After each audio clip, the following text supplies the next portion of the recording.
Pastor Isaac, deixe Deus te usar. Pastor Isaac é esposo, marido da pastora Gabriele. Glória a Deus. Receba o servo de Deus com as palmas.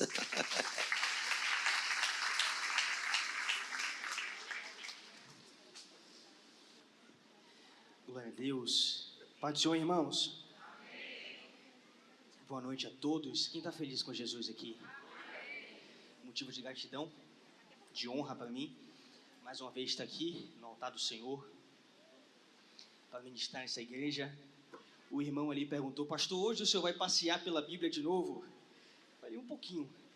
Não como nas outras vezes. Hoje a mensagem que eu vou ministrar é um pouquinho diferente. É uma palavra mais pastoral, uma palavra mais de instrução, para que você saia daqui alimentado. Muitos já pregaram sobre o tema desse mês. O homem olha a aparência e Deus, ele vê o coração. E eu quero ministrar hoje a essa igreja sobre o que é ser um homem segundo o coração de Deus. Vamos abrir as nossas Bíblias no livro de 1 Samuel, no capítulo de número 13, versículo de número 13 e 14.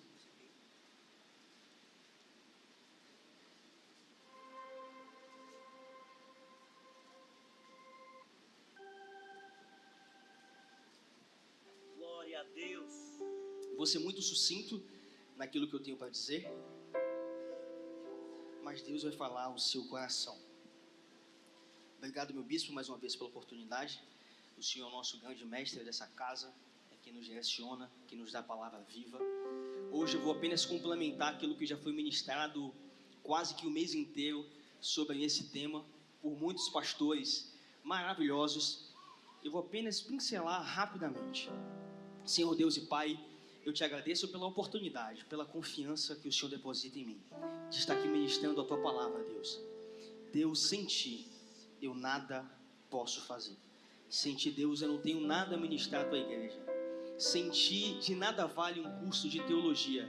Sem Ti, nada vale ser ensinado pelo meu Gamaliel, o meu pai, o meu mestre. Sem Ti, nada vale ser instruído pela mulher de oração, a mulher que eu mais vi orar no mundo, que é a minha mãe. Sem Ti, Jesus, nada vale. Tem o melhor sermão do mundo e a melhor igreja para pregar. Eu te peço, Jesus, prega comigo, me acompanha, me usa. Como o pastor Maurício fala, eu sou apenas a torneira, o Senhor é a água, o Senhor é a fonte, é o Senhor que vai brotar através de mim. Deus, eu sou pequeno, mas o Senhor é grande. Eu sou falho, mas o Senhor é perfeito. Eu sou falível, mas o Senhor é infalível. E o Senhor sabe como trabalha no meio da Tua igreja. Eu te peço, Deus, prepara o coração do Teu povo, como um agricultor prepara a terra para que a boa semente seja lançada e que ela possa germinar e gerar fruto para a honra, glória e louvor do Teu santo nome. Diz assim: então disse Samuel a Saul: agiste neciamente e não guardaste o mandamento que o Senhor teu Deus te ordenou, porque agora o Senhor teria confirmado o teu reino sobre Israel para sempre. Porém, entretanto, todavia, agora não subsistirá o teu reino. Já tem buscado o Senhor para si um homem segundo o seu coração. E já lhe tem ordenado o Senhor que seja chefe sobre o teu povo. Portanto, não guardaste o que o Senhor te ordenou. Vamos lá para o capítulo de número 16, versículo de número 7. Capítulo 16, versículo 7. Diz assim: porém o Senhor disse a Samuel: não atentes para a sua aparência, nem para a altura da sua estatura, porque eu tenho rejeitado. Porque o Senhor não vê como o homem vê, pois o homem vê o que está diante dos olhos, porém o Senhor olha para o coração. Me ajude a pregar. Versículo 11. Disse mais Samuel a Jessé: acabaram-se os jovens? E disse: ainda falta o menor, e eis que apacenta as ovelhas. Disse, pois, Samuel a Jessé: envia e manda-o chamar, porque não nos assentaremos à roda da mesa até que ele venha. Então mandou em busca dele, e o trouxe. Era ruivo e formoso, de semblante de boa aparência. E disse o Senhor: levanta-te, unge-o, porque este mesmo é. Então Samuel tomou o vaso de azeite e ungiu no meio dos seus irmãos. E desde aquele mesmo dia, o Espírito do Senhor se apoderou de Davi. Então Samuel se levantou e se tornou a Ramá. Olhe para cá. Os livros do Antigo Testamento, por nome 1º e 2º Samuel, tem como provável autoria o profeta Samuel, além do profeta Natã e de Gade, que terminaram de registrar a vida do rei Davi. Ao examinarmos o primeiro livro do profeta Samuel, nós entendemos que ele se refere a um momento de transição, um momento de mudança, em que o reino unido de Israel está saindo de uma teocracia e entrando agora numa monarquia. No período da teocracia, era Deus quem ditava as regras, era Deus quem governava a nação, por intermédio dos seus juízes. Samuel, ele era juiz, sacerdote e profeta, porém ele fica velho.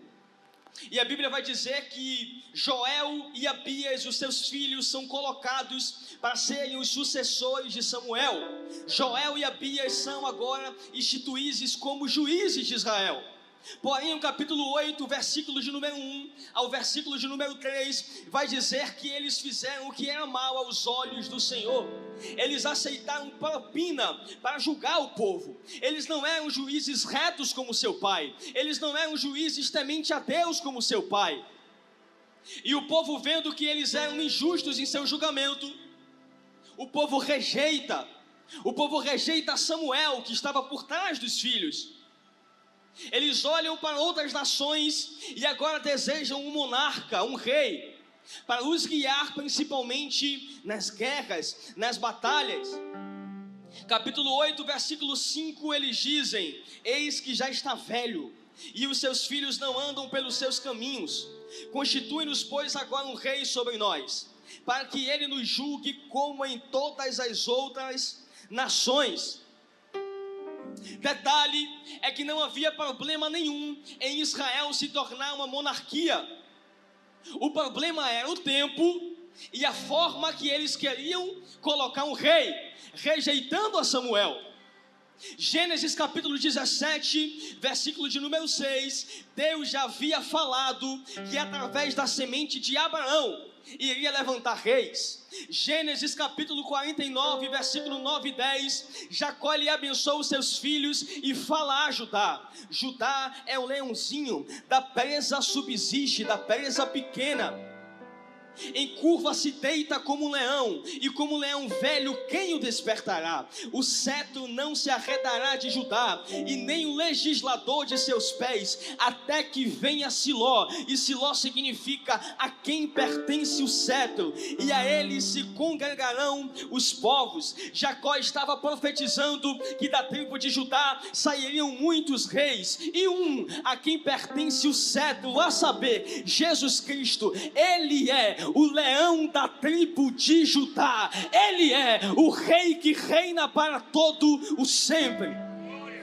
Após o povo pedir um rei, Deus se apresenta a Samuel dizendo: Samuel, eles não têm te rejeitado, eles têm rejeitado a mim para que eu não governe sobre ele. Embora existisse a promessa de uma monarquia, ainda não era o tempo de Deus para que aquela promessa se cumprisse.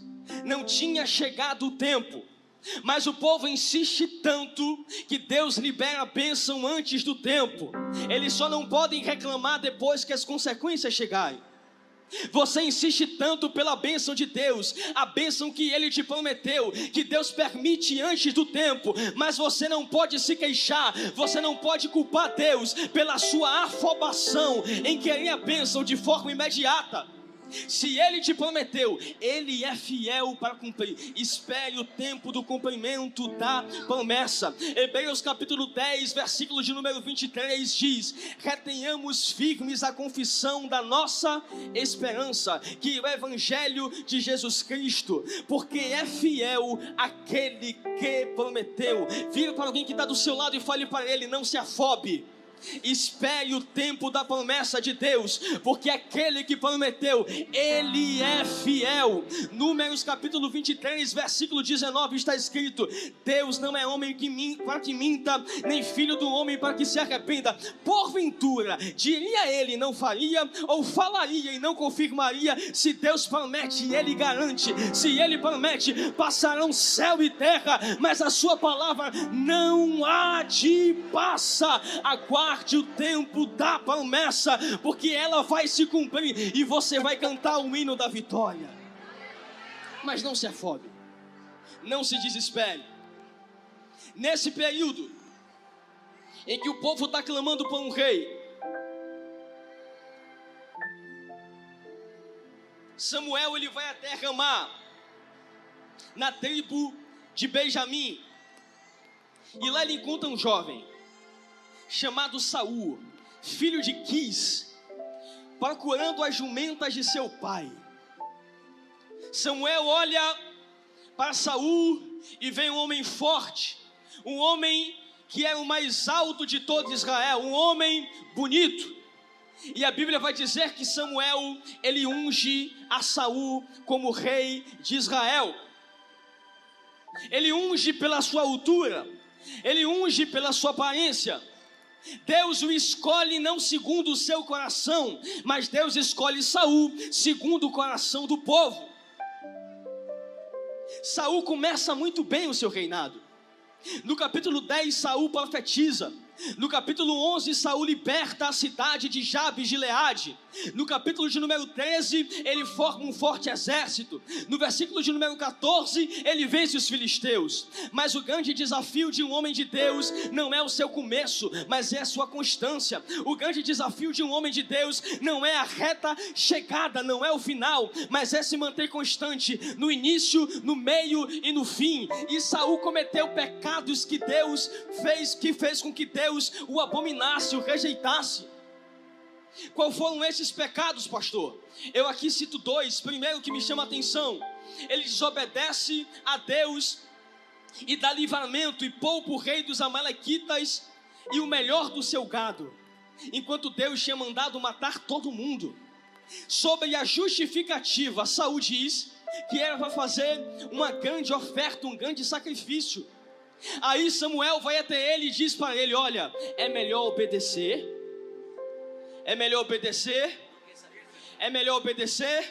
do que sacrificar. Segundo pecado de Saul é que ele realiza um sacrifício de forma afobada, porque Samuel tinha se atrasado antes da batalha. Então ele, desesperado, resolve fazer um sacrifício. Só que a questão é que ele não era sacerdote. Saul, ele queria ocupar 3 cargos: o de rei, o de profeta e o de sacerdote. Rei ele era porque foi ungido. Profeta, Deus o usa a profetizar, mas sacerdote não. Na antiga aliança só existe um que ocupa o lugar de rei, de profeta e de sacerdote. Quem é esse, pastor? Jesus Cristo. Antes do véu se rasgar, ele já ocupava as 3 funções. Apocalipse versículo 19 diz que ele é rei dos reis. Atos capítulo 3 diz que ele é o profeta mencionado por Moisés. E Hebreus capítulo 7 diz que ele é sacerdote, não da linhagem de Arão, que termina, mas da linhagem de Melquisedeque. Ele é sumo sacerdote e o seu sacerdócio dura para todo o sempre.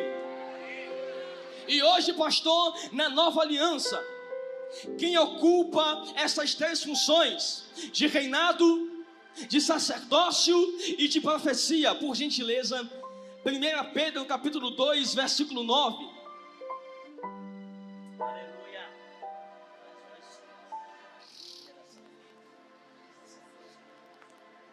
Mas vós sois geração eleita, sacerdócio, é sacerdote e é da realeza, nação santa, povo adquirido para anunciar, para profetizar a virtude daquele que vos chamou das trevas para a sua maravilhosa luz. Nós, a igreja de Cristo na terra, somos sacerdócio real, somos nação santa e ocupamos o ministério profético. Se Ele ordenou que você reine, então governa aquilo que Ele te entregou. Se Ele te instituiu como sacerdote, então levanta altar de adoração. E se Ele te chamou a profetizar, então abre a sua boca e transporta aquilo que Ele já colocou sobre você. Só quem é sacerdócio real e é profeta do Senhor, por gentileza levante a sua mão e exale cheiro suave, exale adoração, porque somente Ele é digno de receber toda honra, toda glória, todo louvor e toda adoração. Igreja do Senhor, nós somos sacerdócio real e profetas do Senhor. Aquilo que só Cristo fazia, hoje a igreja dele faz em partes, não a expiação e a propiciação, mas o seu ministério ele fala: eu vou para o Pai, mas vós fareis coisas maiores do que eu. Nós continuamos o seu ministério.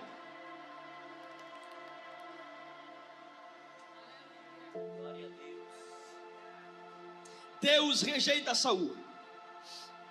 Capítulo 16 de 1 Samuel, versículo 1 diz: então disse o Senhor a Samuel: até quando terás dó de Saul, havendo eu o rejeitado, para que não reine sobre Israel? Enche o teu chifre de azeite e vem, enviar-te-ei a Jessé, o belemita, porque dentre os seus filhos me tenho provido de um rei. Deus ordena que Samuel vá à cidade de Belém, à casa de Jessé, e lá unja um novo rei. Aí a Bíblia vai dizer que Samuel convoca todos os filhos de Jessé. Todos eles ficam em roda da mesa, e Samuel já quer logo ungir o primogênito. Samuel quer cometer o mesmo erro de antes, porque ele escolhe Saul, ou melhor, Deus escolhe Saul segundo o coração do povo, pela aparência.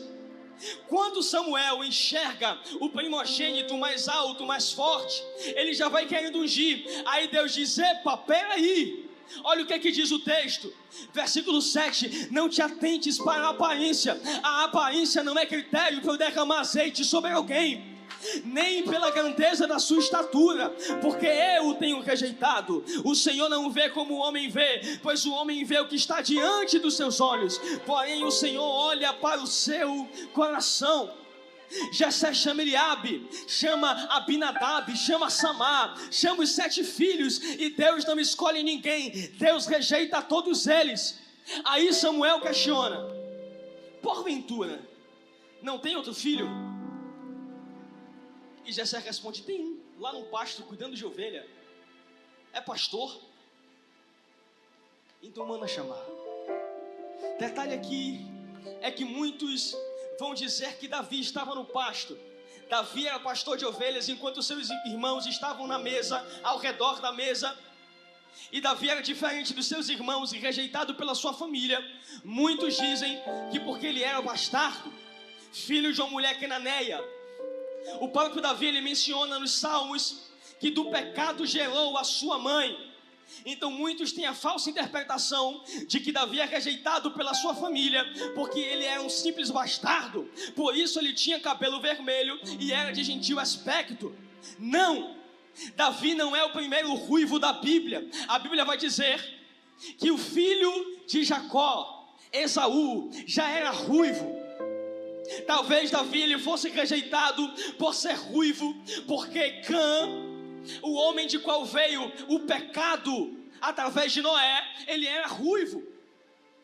Mas na Bíblia não encontramos nenhuma fonte, nada que nos prove que Davi era bastardo. Ele era apenas um menor, por isso ele estava no campo. A Bíblia nos indica que provavelmente ele tinha menos de 20 anos, porque um homem se tornava maior de idade a partir dos 20, e então a partir dos 20 ele se alistava no exército. Mas ele era apenas um adolescente, e Deus está dizendo: eu não olho para a estatura, eu não olho para a idade, eu não olho para a aparência, eu vejo segundo o coração.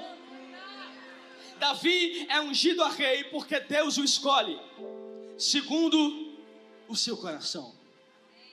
Pastor, o que é ser um homem segundo o coração de Deus? Vamos lá. O homem segundo o coração de Deus, ele vive para realizar a vontade de Deus. Repita comigo no 3: obediência. 1, 2, 3. Obediência. Ih, que é isso? Ficou feio. 1, 2, 3. Obediência. Um homem segundo o coração de Deus, ele é obediente. Atos capítulo 13, versículo 22. Deus, ele fala: achei Davi, filho de Jessé, homem conforme o meu coração, que executará toda a minha vontade. Obediência. Flávio Joséfo, escritor israelita hebreu, ele vai acrescentar o capítulo 16, versículo 7, dizendo: não é a beleza do corpo que Deus considera para dar uma coroa, é a beleza da alma, cujos ornamentos são a piedade, a justiça, a generosidade e a obediência. O homem olha a aparência, olha a roupa que você veste, olha o seu cabelo, olha a cor da sua pele, olha a cor e o formato do seu dente, olha a curva do seu corpo, olha o carro que você anda, olha onde você mora. Davi morava em Belém, e o profeta Miqueias, no capítulo 5, versículo 2, vai dizer que Belém era uma das menores cidades de Israel. Mas a geografia não é obstáculo para Deus ungir alguém. Você pode morar no subúrbio ou na orla, pode morar em Cajazeiras ou no Alphaville. Se você anda segundo o coração de Deus, Ele vai lá te ungir, Ele te manda chamar e te faz sentar na mesa. Tem mesa preparada para aqueles que são fiéis a Deus. Quem recebe, levanta a mão para o céu e glorifica Ele.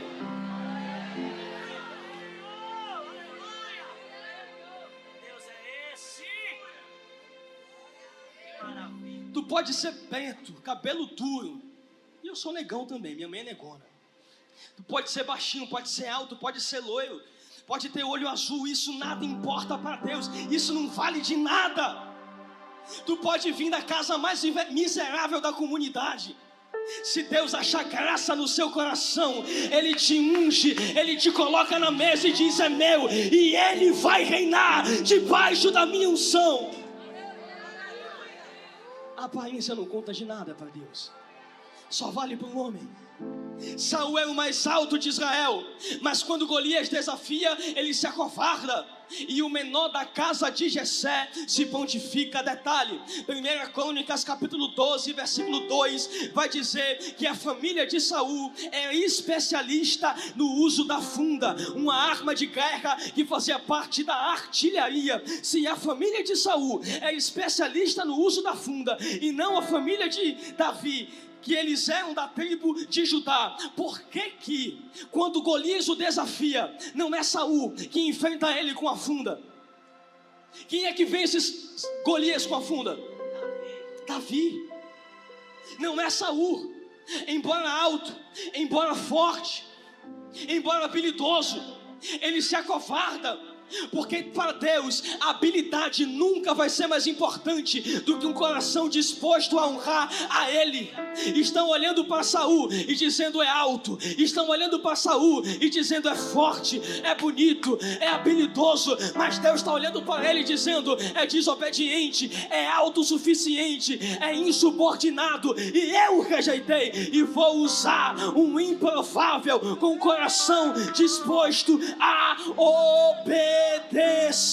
A obediência vale mais que a estrutura, a obediência vale mais que a aparência, a obediência vale mais que a fama, a obediência vale mais que o dinheiro, a obediência vale mais que o QI, a obediência vale mais que a habilidade. É melhor obedecer do que sacrificar. Toque pelo menos 2 pessoas que estão do teu lado e fale para ele, fale para ela a sua obediência. vai te levar a lugares que você jamais sonhou, vai te colocar em mesas que você jamais imaginou sentar.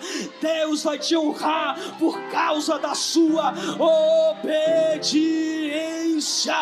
João capítulo 14, versículo de número 21 diz: aquele que tem os meus mandamentos e os guarda, esse é o que me ama. Aí 1 Coríntios capítulo 2, versículo 9 diz: mas está escrito, as coisas que o olho não viu e o ouvido não ouviu e não subiu ao coração do homem, são os que Deus preparou para todos aqueles que o amam. Detalhe, amar Deus significa obediência. Se você ama apenas de lábios, mas não obedece, Ele não te ama e você não é amado dele. Mas se você tem uma vida de obediência, te prepara, porque aquilo que o seu olho não viu, o seu ouvido não ouviu e nem chegou ao teu coração, é isso que Ele tem preparado para você. Chacoalha alguém e diz para ele: obediência, obediência. Se mantenha fiel, ainda que o mundo te rejeite, seja obediente. Ainda que o dinheiro falte, seja obediente. Ainda que a saúde falte, permaneça fiel. Aleluia. Obedecer.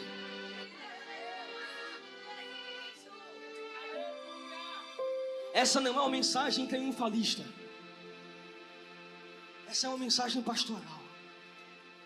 Você precisa guardar. Primeiro, homem segundo o coração de Deus é um homem obediente. Só uma pessoa respondeu. Rapaz, eu gritei pra caramba aqui, me esforcei. Só uma pessoa pegou. Homem segundo o coração de Deus é um homem obediente. Segundo, a expressão homem segundo o coração de Deus significa homem que conquistou o coração de Deus, ou homem que fez Deus se apaixonar por ele, em uma linguagem obviamente metafórica. Daniel jejuou 21 dias e o anjo Gabriel desce e diz: você é um homem muito desejado, é um homem muito querido por Deus, muito amado por Deus. Judas, o irmão de Jesus, escreve na Epístola Universal dizendo que nós, a igreja, somos queridos de Deus. Deus fala a Satanás no livro de Jó, capítulo 1, versículo 8: vistes o meu servo Jó, porque ninguém é na terra semelhante a ele, homem íntegro, homem reto, temente a Deus e que se desvia do mal. Deus é apaixonado por Jó, Deus é apaixonado por Daniel, Deus é apaixonado pela sua igreja, Deus é apaixonado pela Arena Batista do Avivamento Orla. Permaneça fiel ao Senhor, Ele é apaixonado por você. Não desista de ser fiel. Primeiro, obediência. Segundo, fazer Deus ficar apaixonado através das suas ações. Terceiro, um homem segundo o coração de Deus não é sinônimo de perfeição, mas de arrependimento mediante aos seus pecados. Salmos capítulo 51, versículo 2 vai dizer que Davi declara: lava-me completamente da minha iniquidade e purifica-me do meu pecado. Davi foi um homem que cometeu muitos pecados, parecido com Saul nos pecados, mas diferente na atitude após o pecado. Não é o seu pecado que te define, é o que você faz após o seu pecado que vai determinar se Deus vai te rejeitar ou se Ele vai dizer: esse é um homem segundo o meu coração. Davi peca e após o seu pecado ele faz jejum de 7 dias. Ele rasga a sua roupa, ele rasga a sua alma. Enquanto Saul ele dá desculpa: é porque eu peguei pra gente fazer um churrasco, um sacrifício, fazer um banquete. Não, tu pecou, bota o rabo entre as pernas, baixa a cabeça, cara no pó, pede perdão, se arrepende, se humilha. Porque Provérbios capítulo 28, 3 diz: os que encobrem suas transgressões nunca irá prosperar, mas o que confessa e deixa alcança. O que confessa e deixa alcança. O que confessa e deixa alcança misericórdia. Provérbios 24, versículo 26 diz: se 7 vezes cai o justo, pastor, o que é ser justo? O justo, ele não tem prazer na prática do pecado. Ele até peca por um acidente, mas ele se arrepende, ele se constrange. Aí a Bíblia vai dizer: se 7 vezes cai o justo, 7 vezes se levantará. O cair é do homem, mas o levantar é de Deus. Segura na mão de quem está do seu lado, coloca a mão dele lá em cima e diga para ele: se você cair e se arrepender, tenha a certeza que Deus te colocará de pé, porque Ele não te deixará prostrado. Ergue a cabeça, dá a volta por cima. Ele é fiel e é misericordioso para te perdoar. Primeiro, obediência. Segundo, fazer Deus ficar apaixonado. Terceiro, arrependimento. Vou correr. Quarto, vamos agora para o quarto. O homem segundo o coração de Deus, ele é adorador.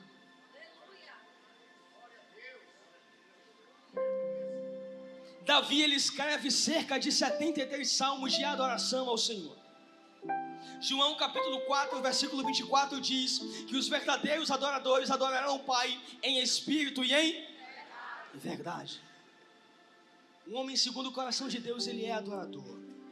Quinto, e aqui eu já encerro. Um homem segundo o coração de Deus, ele é humilde. Humildade. Davi, quando ele assume o trono, ele se declara como servo de Deus. É rei, mas é servo. Tem poder, mas é servo. Tem dinheiro, mas é servo. Tem autoridade, mas é servo. Tem um exército, mas é servo. O lugar mais alto que um homem de Deus pode chegar é os pés da cruz. A melhor posição que um servo de Deus pode conquistar, independente da sua posição, é no serviço nos pés de Jesus.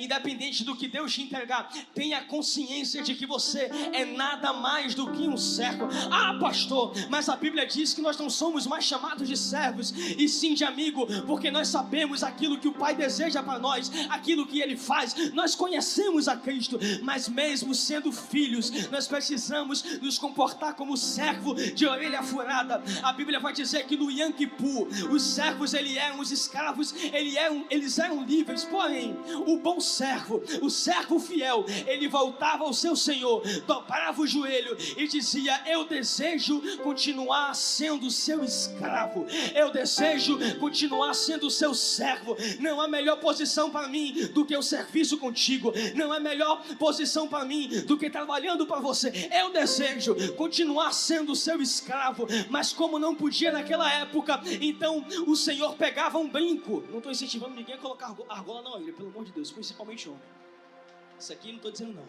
Pegava o brinco, o Senhor furava a orelha dele e mandava ele andar no meio da cidade, com a orelha sangrando, o sangue pingando no corpo. As pessoas olhavam para ele e diziam: ali é um servo fiel, é um servo de orelha furada, porque mesmo sendo liberto, ele escolheu voltar. Mesmo sendo livre, ele não abandona o seu Senhor. Mesmo o Senhor dizendo que ele pode ir para onde quiser, ele tem a resposta na sua língua dizendo: para onde iremos nós, se só tu tem palavra de vida eterna? Levanta a cabeça, diz: Senhor, o lugar mais longe que eu posso ir é servindo a ti. Eu sou servo de orelha furada, eu sou livre, mas eu escolho ficar. Eu fui liberto, eu fui comprado, mas eu escolho ficar. Eu sou livre para ir e pecar, ir para qualquer lugar do mundo, mas eu escolho me submeter à sua vontade. Eu sou o servo. Humildade. Humildade. Glória a Deus. Lucas capítulo 14, versículo 11. Tem gente que diz assim: os humilhados serão...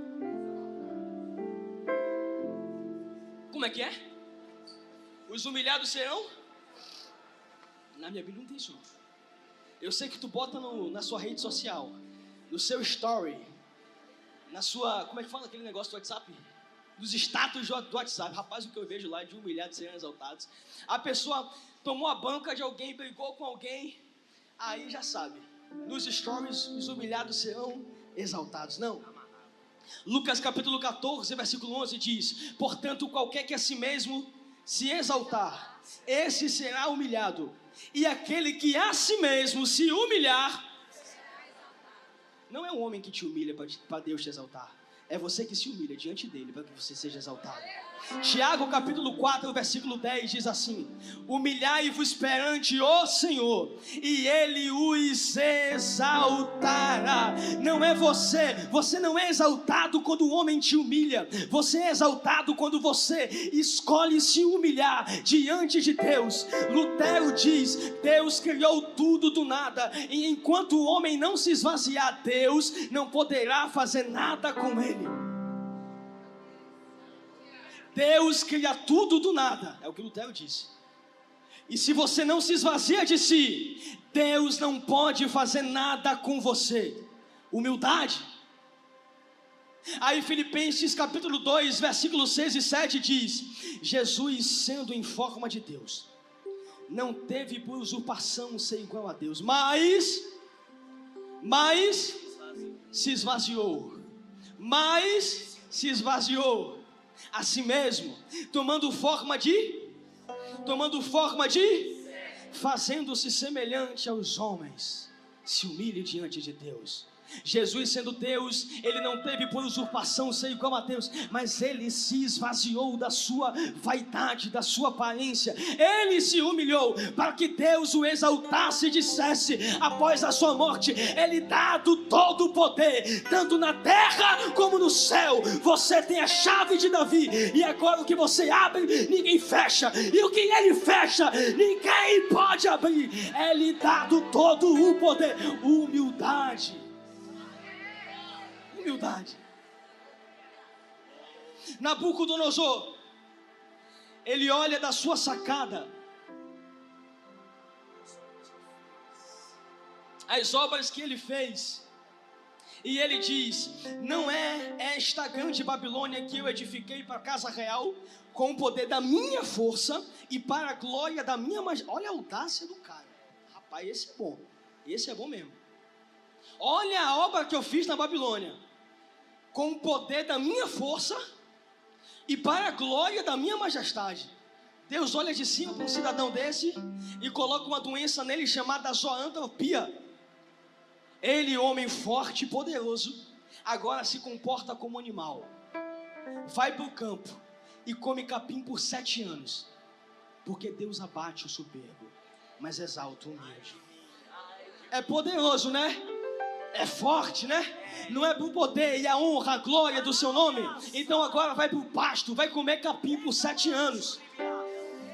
Olha para quem está do seu lado e fale para ele, por gentileza: seja humilde. Nabucodonosor se exalta no trono e Deus o coloca no pasto, mas Davi se humilha no pasto e Deus coloca ele no trono. Olha para quem está do seu lado mais uma vez e faz aquela cara de nojento e fale: nega, seja mais humilde, baixa a bola, se humilha um pouquinho mais. Se humilhar, vai comer capim, nega. Mas se você se humilhar diante de Deus, nessa noite Ele te tira do pasto e te coloca no trono. Ele vai te honrar, Ele vai te exaltar, vai te colocar na mesa, vai ungir sua cabeça e vai te entregar uma coroa, porque Ele é fiel. Se humilha diante de Deus, porque Ele te recompensará. Só quem acredita nisso, aplaude o nome do Senhor. Aplaude mais forte, porque Ele merece. Nós somos barro, Ele é o oleiro, é Ele que manda, nós obedecemos. Se ponha de pé, por gentileza, eu já encerro aqui.